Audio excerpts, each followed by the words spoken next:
Hello students, welcome to elite classes.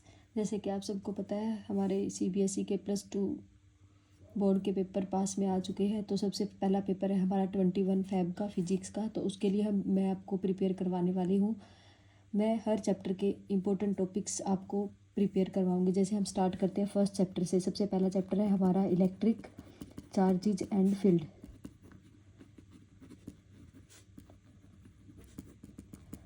तो इसमें सबसे पहला हमारा इम्पोर्टेंट टॉपिक है बच्चों कूलम्स लॉ। सबसे पहले तो क्वेश्चन ये अराइज होता है कि हमारे पास कूलम्स लॉ की ज़रूरत क्यों पड़ी।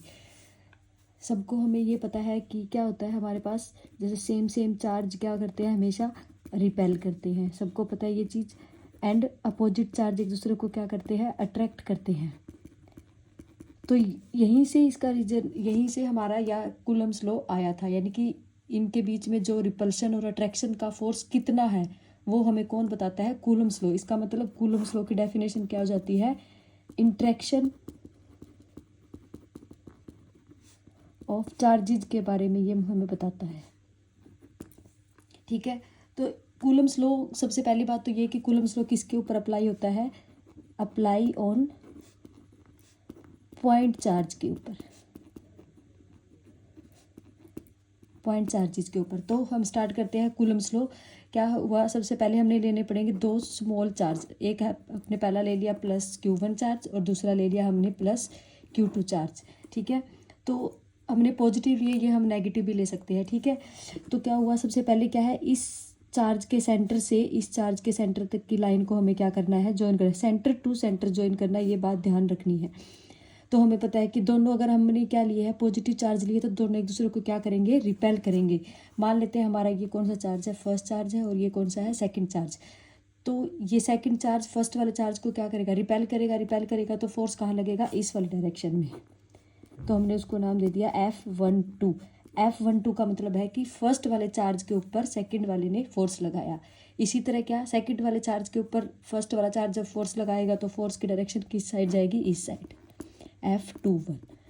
तो F21 का मतलब है कि 2 वाले चार्ज के ऊपर फर्स्ट वाले चार्ज ने फोर्स लगाया। सबसे मेन बात यहाँ पे ध्यान रखने वाली ये है कि जो ये फोर्स F12 एंड F21 लगेंगे ना, वो उसी, इन दोनों के सेंटर टू सेंटर जो लाइन ज्वाइनिंग है ना, उसी साइड लगेंगे और कहीं नहीं लगेंगे। ये कूलम्स लॉ का मेन पॉइंट था। ठीक है। तो हम स्टार्ट करते हैं यहाँ से। तो इसने बोला कि कूलम सर ने ये बोला था कि जो ये दोनों फोर्स है F12 एंड F21, ये दोनों क्या आएंगे, इक्वल इन मैग्नीट्यूड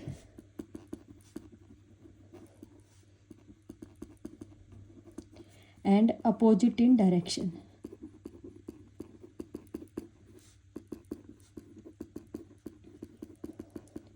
इसका मतलब हम इसको ऐसे लिख सकते हैं कि force F is equal to क्या, F12 is equal to F21, किसमें, मोड में। तो हम क्या करेंगे, अब इनकी वैल्यू लिखना स्टार्ट करेंगे। क्या होता है बच्चों कि सबसे पहले हम क्या है, इसने बोला था कि सबसे पहली बात ये बोली कि जो ये फोर्स है डायरेक्टली प्रोपोर्शनल है दोनों चार्ज के प्रोडक्ट के। तो हम मान लेते हैं ये हमारी कौन सी इक्वेशन, फर्स्ट इक्वेशन। दूसरी बात इसने बोली कि जो ये फोर्स है वो इन्वर्सली प्रोपोर्शनल है इनके डिस्टेंस के। हमने क्या है, जो Q1 Q2 पॉइंट चार्ज लिए हैं उनके बीच का डिस्टेंस हम मान लेते हैं बच्चों कितना, R। तो सेकंड बात इसने ये बोली कि जो ये फोर्स है ये इन्वर्सली प्रोपोर्शनल होगा उनके बीच के डिस्टेंस के, स्केयर के। तो ये हमारी होगी कौन सा, सेकंड पॉइंट। तो हम क्या करेंगे, फर्स्ट इक्वेशन और सेकंड इक्वेशन को मिला के एक नई इक्वेशन बनाएंगे, F Q1 Q2 divide by R square. तो इसके बाद हम ये क्या करना पड़ेगा, ये प्रोपोर्शनलिटी का साइन हट गया तो हमने क्या बना दिया, एक नया कांस्टेंट रख दिया इसकी जगह पे, Q1 Q2 divide by R square.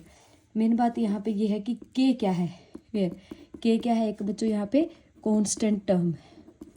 और मेन बात ये कि जो K है वो क्या करता है, डिपेंड करता है किसके ऊपर, मीडियम के ऊपर। ठीक है। K किस पे डिपेंड करता है, मीडियम के ऊपर। यानी कि K की वैल्यू क्या है, अलग अलग मीडियम के लिए अलग अलग होगी। तो यह हम यहाँ पे न्यूमेरिकल वैल्यू इसकी याद रखनी कितनी होती है, 9 × 10⁻⁹। मेन बात रह गया इसके यूनिट। तो यूनिट मैं आपको निकालना सिखा रही हूँ यहाँ से। जैसे यहाँ से F ऐसे यहाँ पे है तो ये यहाँ पे बाय में उधर जाके क्या हो जाएगा, मल्टीप्लाई में is equal to K, Q1 Q2 क्या आ जाएंगे यहाँ पे इसके बाय में।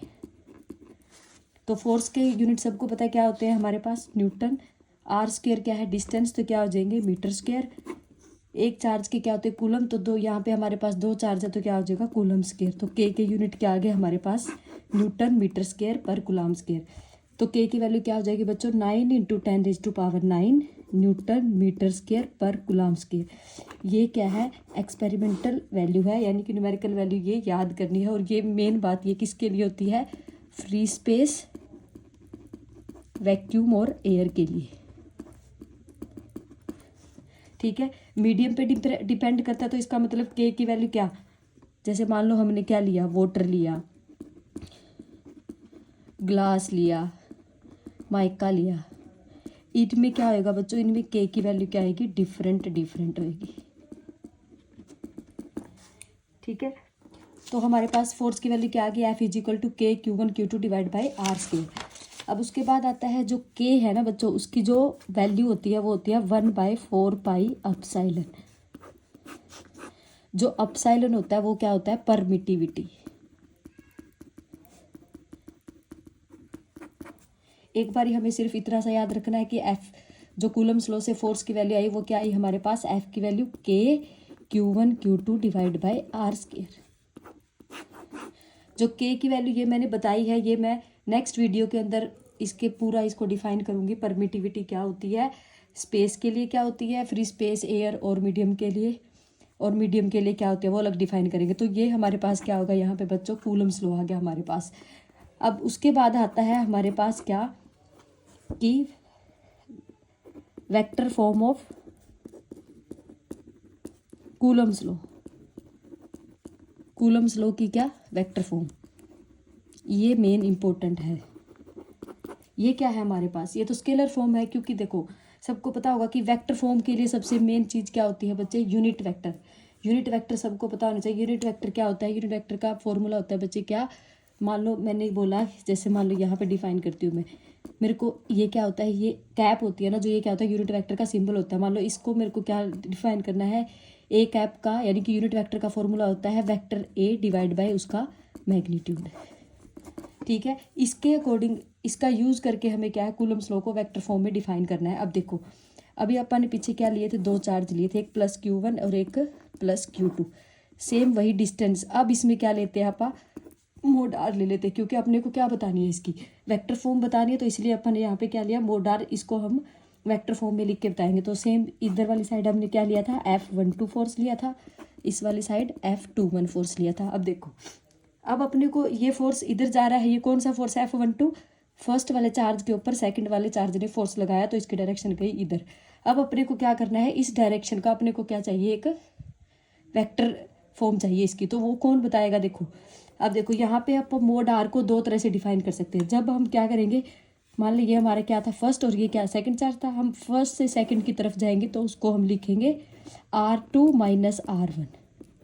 जैसे फर्स्ट से सेकंड की तरफ गई, डिस्प्लेसमेंट कैसे लिखी जाती है, फाइनल माइनस इनिशियल। तो फाइनल ये हुआ तो R2 - R1। और जब यहाँ से यहाँ जाएंगे तो इसको क्या लिखेंगे, R1 - R2। तो वेक्टर फॉर्म लिखते टाइम हम इन दोनों का यूज करेंगे। तो सबसे पहले हम वैल्यू लिखेंगे कौन सी, F12 की। देखो ये तो हमें पता ही है कि Q1 Q2 / मोड आर। अब देखो जो ये है ना बच्चे, इसके अंदर सिर्फ हमने लिखा है मैग्नीट्यूड, तो ये कौन सी हमारी स्केलर फॉर्म। तो इसको वेक्टर फॉर्म बनाने के लिए अपने को क्या चाहिए, यहाँ पे एक वेक्टर लिखना पड़ेगा। और वो वेक्टर को किसको लिख देंगे हम, यूनिट वेक्टर लिखना पड़ेगा। यूनिट वेक्टर हम किसका यूज करेंगे, इसका। यानी कि देखो मान लो हमने क्या है, इस वाले डायरेक्शन का क्या बताना है, यूनिट वेक्टर बताना है, तो इसकी डायरेक्शन का यूनिट वेक्टर कौन बताएगा, ये वाली डायरेक्शन। जैसे इस फोर्स का बता रहा है तो वो कौन बताएगा, ये वाली डायरेक्शन। तो यहाँ पे यूज कर दो क्या, R1 - R2 vector, unit vector हो गया ये।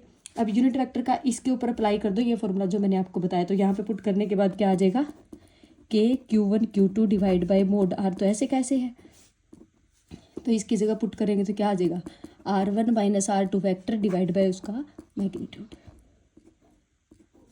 ठीक है, अब जो मोड आर है ना वो किसके इक्वल है बच्चे, R1 - R2 के भी इक्वल है और R2 - R1, क्योंकि अपन ने मोड आर को ही जब इस डायरेक्शन में गए तो उसको ऐसे डिफाइन किया, इस डायरेक्शन में गए तो उसको ऐसे डिफाइन किया, तो ये आ गया। तो अब मोड आर की जगह हम यहाँ पे क्या वैल्यू यूज़ कर लेंगे, यही वैल्यू यूज़ कर लेते हैं।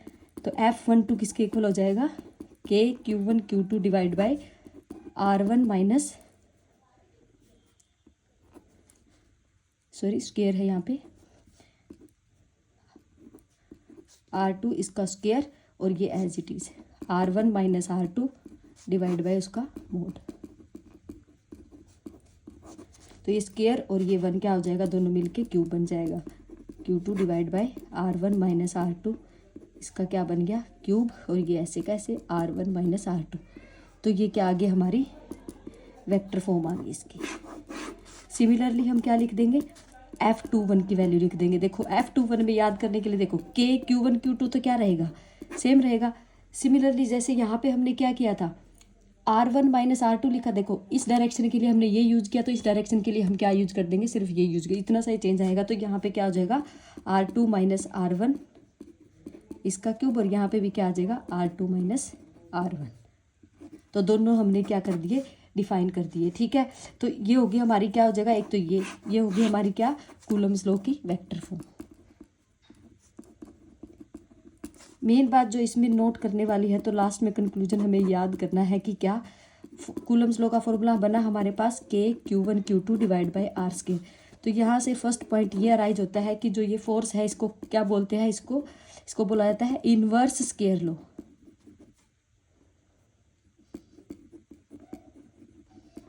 इसको क्या बोलते हैं, inverse square law. Inverse square law क्यों बोला बच्चे, क्योंकि क्या है देखो F यहाँ पे क्या है, इनवर्सली प्रोपोर्शनल है ये 1/r स्क्वायर के। तो इसका मतलब इसको इसने क्या बोल दिया, इनवर्स स्क्वायर लॉ। अगर अपने को इसका क्या बनाना हो, ग्राफ बनाना हो, तो कैसे बनेगा, मान लो इधर वाली साइड हम क्या ले रहे हैं r क्या है बच्चे, सेपरेशन, ठीक है, और इधर वाली साइड क्या है, फोर्स। अगर इसका ग्राफ बनाना है तो इनवर्सली प्रोपोर्शनल का कैसे बनेगा, ऐसे क्या है इधर वाली साइड की R स्क्वायर के हिसाब से देखना है अपने को, यानी कि जैसे जैसे हम क्या करेंगे R स्क्वायर को बढ़ाएंगे तो F की वैल्यू उतनी तेजी से क्या होगी, घटेगी, ठीक है। तो उसके बाद जैसे फॉर एग्जांपल अगर मैं आपको बताऊं कैसे करना होता है ये, F inversely proportional to R square ये होता है। तो अगर मैं बोलूँ कि R को मैं डबल कर दूँ तो बताओ फोर्स की वैल्यू कितनी होगी, करो पुट। F डायरेक्टली प्रोपोर्शनल यानी कि इसकी वैल्यू को अगर मैं डबल करूँगी यानी कि 2 का क्या हो जाएगा स्क्वायर, यानी कि कितना होगा ये 1/4, यानी कि F कितना ज़्यादा कम हो जाएगा, 1/4 पार्ट कम हो जाएगा, ठीक है। तो अपने को ये चीज़ें यहाँ पे क्या करनी है, ध्यान रखना है। तो ये था हमारा बच्चों कूलम्स लॉ, ठीक है, ओके।